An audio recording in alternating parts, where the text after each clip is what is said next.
up, Boo Radley? Is that you? It's me. Evening. Shabbat Shalom. It's Friday night. How y'all doing out there? You hanging in? How's your apocalypse been?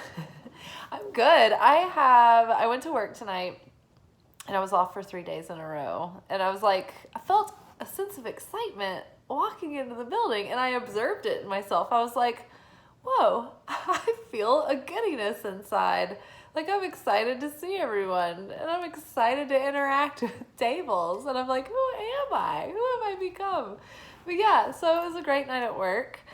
We were like, it was the best night. We were really busy, but like never overwhelmed. Even like I had a group of bachelorettes who were like drinking out of penis straws, and even they weren't like that much of an effort. It was crazy. It was like, this is wonderful. So yeah, we all had a good night. Everybody's in a good mood. Everybody's working hard and together, and it was just like well-oiled machine. It was nice. And then, so I don't know if you guys if you've been around a minute.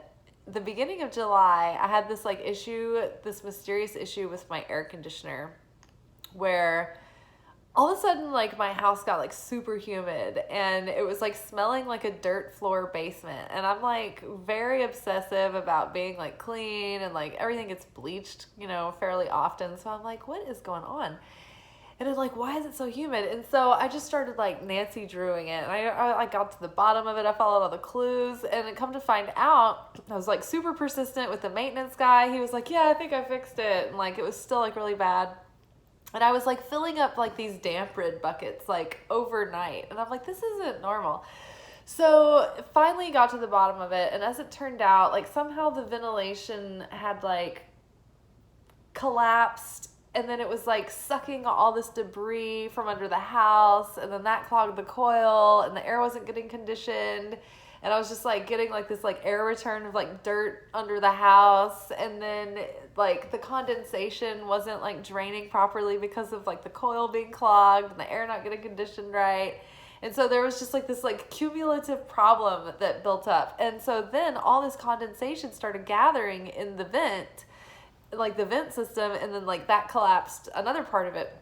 So when my maintenance guy, he was like, man, I'm so glad you were so persistent about this. I got under there, and like I felt around, and I ended up poking a hole in the vent and draining the water. And he was like, there must have been gallons. And I was like, I knew it. I felt like I was like in an ocean over here. I was like, there's got to be gallons.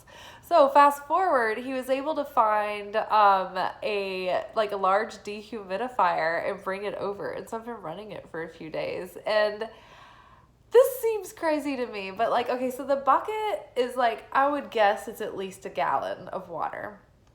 I'm filling up a bucket every 8 hours, like clockwork. And so I'm on my like 10th empty. Like my bucket is about to be full, and that is going to be 10 gallons plus all the other gallons of water that I've collected in the damp rids. So all in all now, I am estimating that I have sucked 12 to 13 gallons of water just out of the air of my house. I don't even know how it wasn't just raining in the living room. Like, this is insane. I could have grown a rainforest like inside. So yeah, it's improving, but it hasn't slowed down at all. And I'm in it. I am really excited to see how many gallons I'm going to pull out. Also, another obsessive thing that I'm observing with great like entertainment. At the beginning of July, outside of the restaurant that I work, on the sidewalk, I guess someone was moving out during that time, and there's been a Rubbermaid like lid for one of those like large like tote, like storage tote containers, maroon, with a marking on it that says Christmas mantle decorations, and the lid is like broken. And that lid sat on the sidewalk for a good 3 to 3.5 weeks until finally my boss got pissed, and he brought it into the restaurant one night, and he goes, why is it still out there? And I'm thinking like, well, I don't know, a million dogs could have peed on that. Like, it could have a disease. Like, I just can't, I don't want to come into work late and like sweaty because I ran around to the dumpster to throw this lid away. And then like I got some kind of like gross illness because it was like disgusting. And then like I start off the whole night gross and sweaty because of this lid. I'm like, I'm not involving myself. This is where I'm setting my boundary. I'm healing. I needed this. So I'm like, I stayed out of it. So I left the lid, but I was like, I'm going to observe this lid and see how long it stays around. So it stayed like 3.5 weeks on the sidewalk till my boss brought it in, like exacerbated. Then it has been like, he like leaned it against the wall next to the stack of boxes that gets taken out like regularly. But like, I know these people. No one's just going to take this lid out. And I've been off. And I came back to wonder, I was like, I guess the lid's gone. And I mentioned it. I was like, so you guys finally got rid of Christmas mantle decorations lid? And they're like, what? And I'm like, never mind. And I, like, at the end of the night when everything was moved out of the way, it's still there. No one has thrown this thing away. No one is getting rid of it. And now I'm wondering if, like, I'm just manifesting that this lid is just, like, never going anywhere. But yeah, so now the whole internet can get in, or whoever sees this can get in on this, like, this joke of, like, how long this lid is going to stay and, like, how long it's going to take someone to throw it away. And now I would throw it away. I'm, like, that person that's, like, OCD. I'm on top of it. I'll just do it. I don't avoid things like that at work. But, like, now, I can't get involved because it's a conflict of interest. So I'm just an observer. Okay, y'all. So here's what we're really here for tonight. Opening monologue over. So we had some cards, and I pulled our cards. By the way, I've had like a really fun time doing our Oracle workshop yesterday. I just have to say, like, it was a good time. So our cards today for the weekend came up stuck together. And I'm going to copy and paste the post that I wrote up for Instagram because I'm not sure if I'm going to cover all that material and what I'm talking about. I just kind of channel when I'm talking with you, but like I channel when I'm writing earlier in the day, and sometimes different information comes out. So I'll cut and paste that below. But now that I'm mentioning it, you should go follow me over at Liz_Taylor_Magick, Magick with a CK. I also have an account for the channel, Light Love Magic, and like some of my other just general brand things. But I think I do like more fun stuff as me. Follow both, but like the Liz Taylor Magic is I'm more active on that one. Yeah, so now that we got that out of the way, I'm also going to mention just one more thing to like, subscribe, comment, share, do anything and everything we do with videos, because just by a few people taking action on this video, my reach can extend to like tens of thousands more people. It's crazy how much of a difference like just a little bit of activity can make. So I think I started a minute ago, but I think I'm okay. Wouldn't that be terrible to just like be like, is there anything on my face like for the rest of the video? Okay, so we're liking, we're subscribing. We all know what to do. You just by like watching a video and liking it are helping the whole world. Okay, so we got these two characters that came up together. The Queen of Wands and the King of Swords right next to her. And I just felt like when I looked at this, I was like, this just feels like two very empowered individuals, like two individuals who are sitting in their power, who are very very much mirrors, who are like very equal. They both are claiming their sovereignty.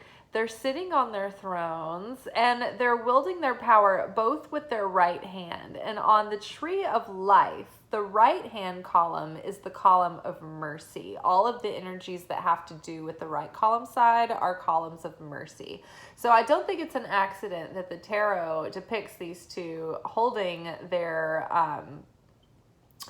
well, you got the sword here and the wand here, but what is it called when they have like the orb and the stick thing?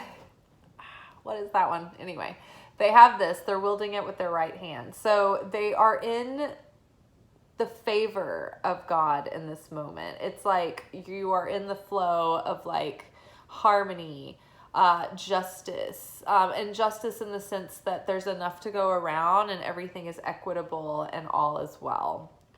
So really great here. I love how like they're kind of side by side and they're both like ruling over their own individual kingdoms. It's like this landscape is different. You know, they have their own sort of thing happening, but it's like they're sitting side by side and they're very similar.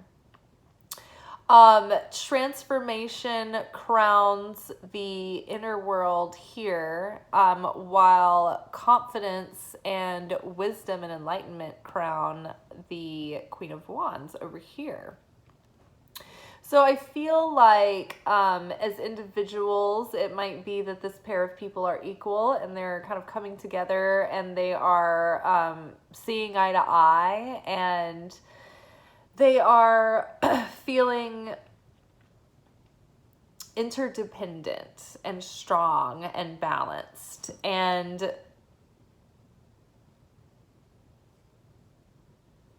I don't know, kind of like at peace and contentment. I will point out that this king is has a clenched fist over here, so that could be relaxed. But otherwise, everything looks, I don't know, it just feels like very equitable. It just looks like, you know, two people side by side, like taking on a mission. So it might be that you have a good friend that you have like-minded interests in or talents that you can team up and collaborate with. Or you meet someone that has, you know, a similar mission that kind of enhances, like the two of you enhance each other's work and like you can collaborate together, right? As individuals, I'm just seeing that this is a pairing of equals and that it looks to be divine masculine energy in an air sign and a divine feminine energy in a fire sign. As individuals, the message for within and without, I'm seeing that the fact that we have like the queen and the king are, when we go in through the court, like the page is sort of like the least mature in that suit, in that category. So the air is the suit of our thought realm in our mental scape.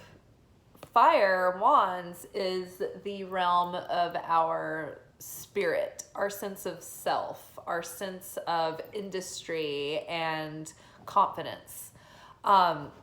It's our spiritual connection and how that influences kind of how we show up in the world, how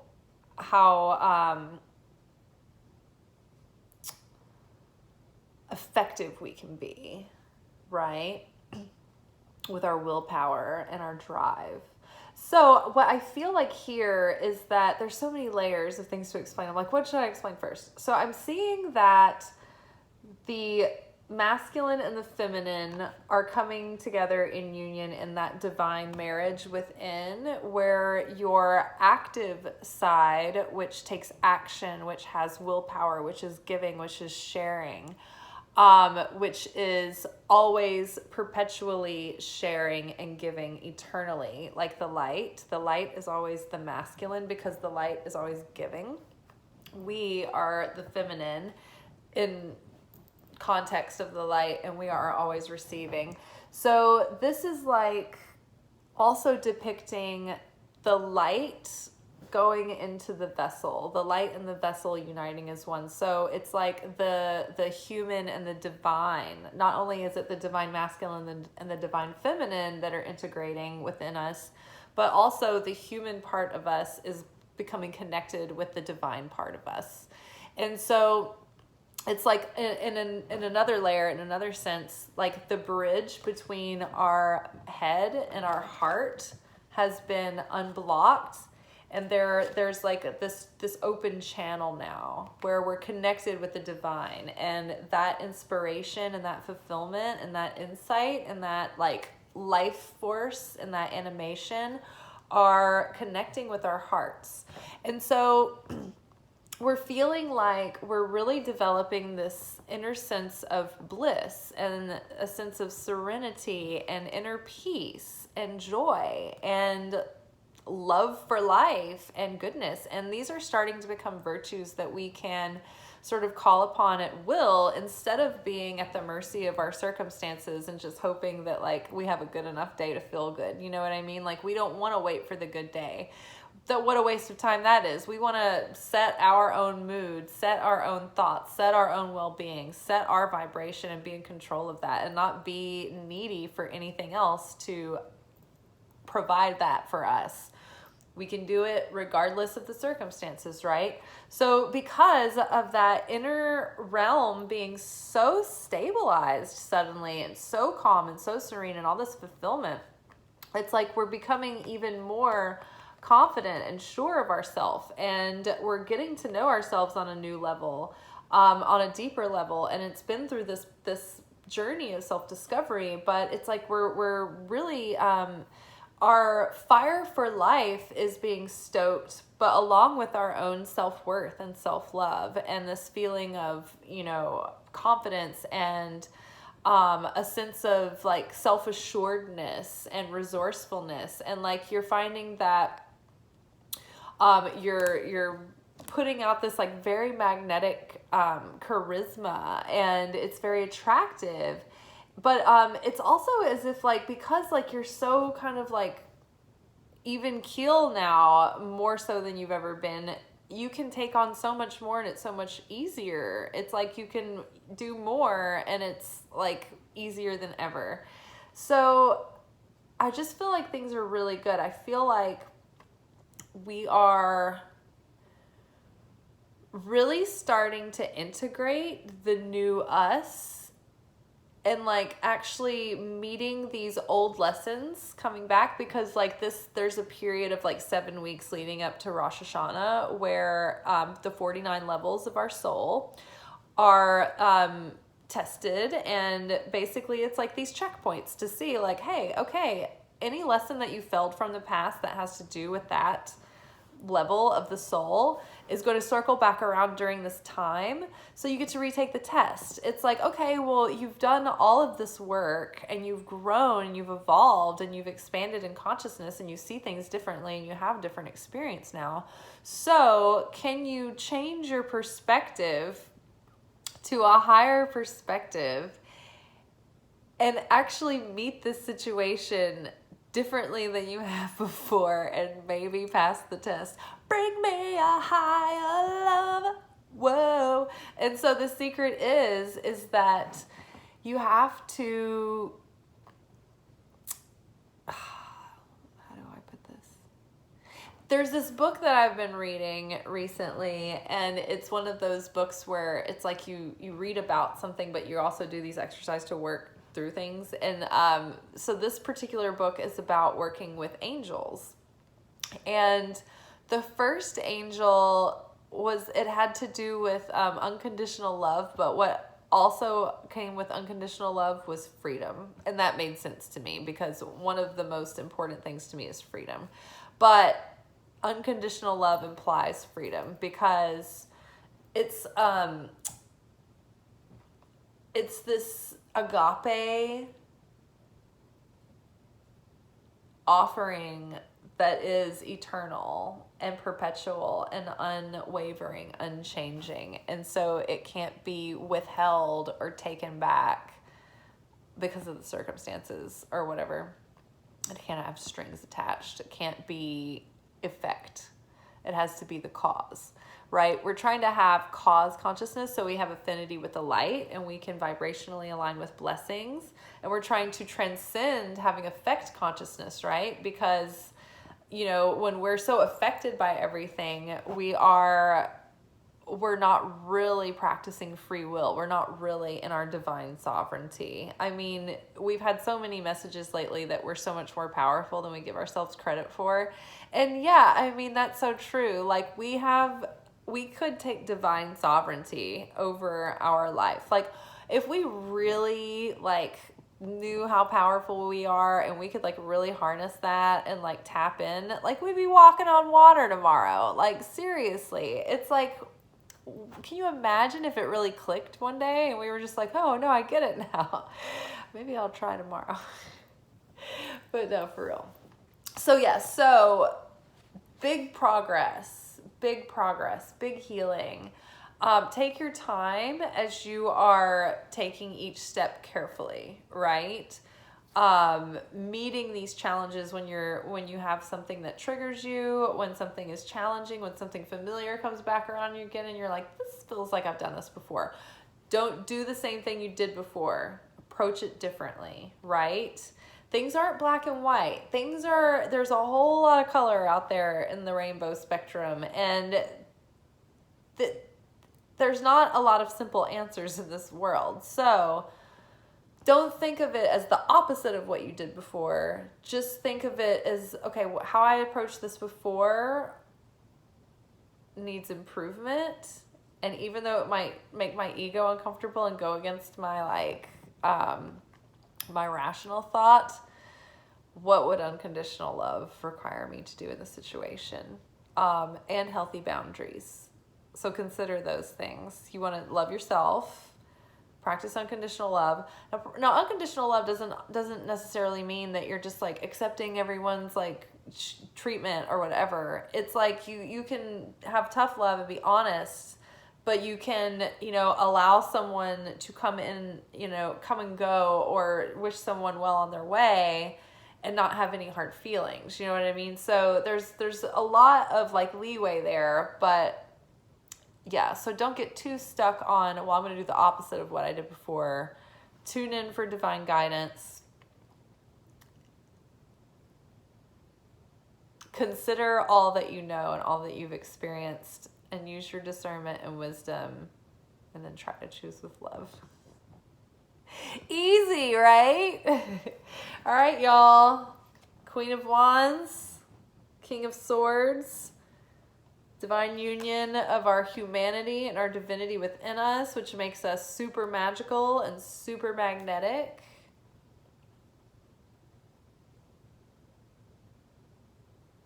Could be a pair of individuals, coming together and seeing eye to eye, maybe teaming up for something, or maybe coming together in a friendship or relationship.